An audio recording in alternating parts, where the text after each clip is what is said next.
دیا اور یہ ملا دیکھتے رہ گئے. قیامت کی صبح اے ملا صدیق کے دربار ہوگا, ہم تمہاری شکایت انشاءاللہ لے کر جائیں گے. یہ وہ ضمیر فروش ہے جنہوں نے آپ کی پگڑی اچھالی گئی, خاموش رہے.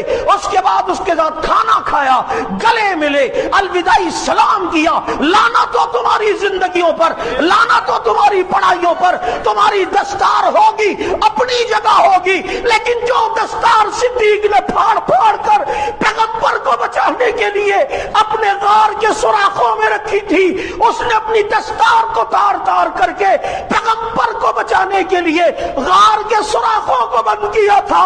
صدیق میں تیری اس دستار پہ قربان ہونا چاہتا ہوں, تیری اس دستار پہ مر مٹنا چاہتا ہوں.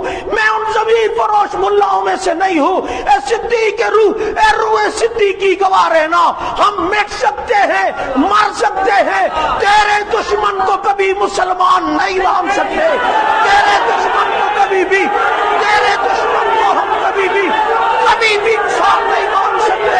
اے صدیق جان دے دیں گے, صدیق تیرے دشمنوں پہ کبھی بھی کمپرومائز نہیں کریں گے, تیرے دشمنوں سے کبھی بھی انشاءاللہ ہاتھ نہیں ملائیں گے.